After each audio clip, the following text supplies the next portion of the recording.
ये बताइए कि इंटरनेशनल मार्केट में ज़ाहिर है कि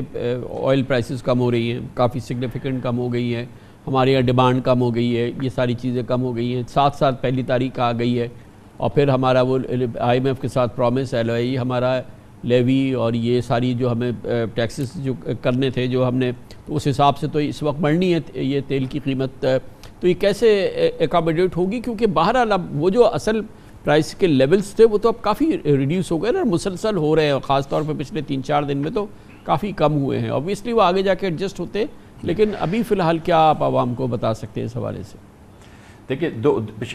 पिछले देखें कामरान भाई, पिछले 2 दिन के अंदर पेट्रोल गिरा है, आज भी गिरा है,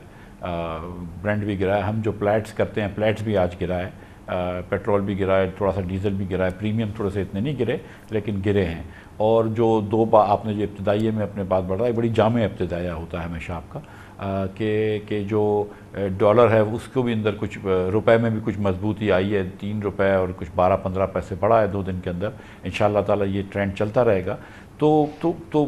मैं समझता हूँ कि इंशाअल्लाह ताला अच्छा नंबर आएगा आज शाम को जब भी हुकूमत अनाउंस करती है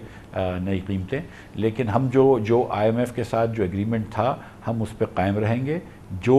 फ्लड इफेक्ट्स को हेल्प करनी होगी, गरीब लोगों को हेल्प करनी होगी,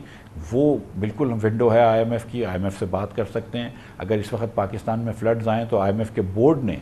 बोर्ड ने ये बात की कि इन्होंने they express sympathy with the flood victims in Pakistan. आपने खुद बताया कि UN सेक्रेटरी जनरल आ रहे हैं, तो पूरी दुनिया को पता है कि ये बिब्लिकल प्रोपोर्शन का फ्लड है। और कामरान भाई, ये भी आप जानते हैं कि पाकिस्तान का तो बहुत छोटा सा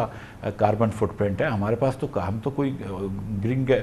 कार्बन डाइऑक्साइड वगैरह इन्वायरमेंट में छोड़ते ही नहीं हैं। ये तो दूसरे जो वेस्टर्न ममालिक हैं, जो तरक्की याफ्ता ममालिक हैं, दीगर ममालिकों की ग्रीन हाउस गैसेज और डिफरेंट गैसेज हैं जिसकी वजह से क्लाइमेट चेंज हो रहा है, जिसकी वजह से हमको ये खमियाजा भुगतना पड़ रहा है। तो आई थिंक कि ये अल्लाह करेगा कि दूसरे ममालिक भी इस बात को सोचेंगे कि पाकिस्तान जो आज ये कॉस्ट दे रहा है, जो सिंध के डेजर्ट इलाकों में, बलूचिस्तान के अंदर जो फ्लड्स आ रहे हैं, इसकी एक बड़ी वजह यह है कि ये दुनिया के अंदर ग्लोबल वार्मिंग हो रही है। और आप ये देखें कि सतम ज़रीफ़ी ये है कि जो आज़ाद कश्मीर के अंदर जो हमारा मंगला का कैशमेंट एरिया था, वहाँ पर इतना फ्लड नहीं आया। तो मंगला अपने पूरे लेवल पर नहीं पहुँचा है, लेकिन जहाँ पर बारिश नहीं होती थी वहाँ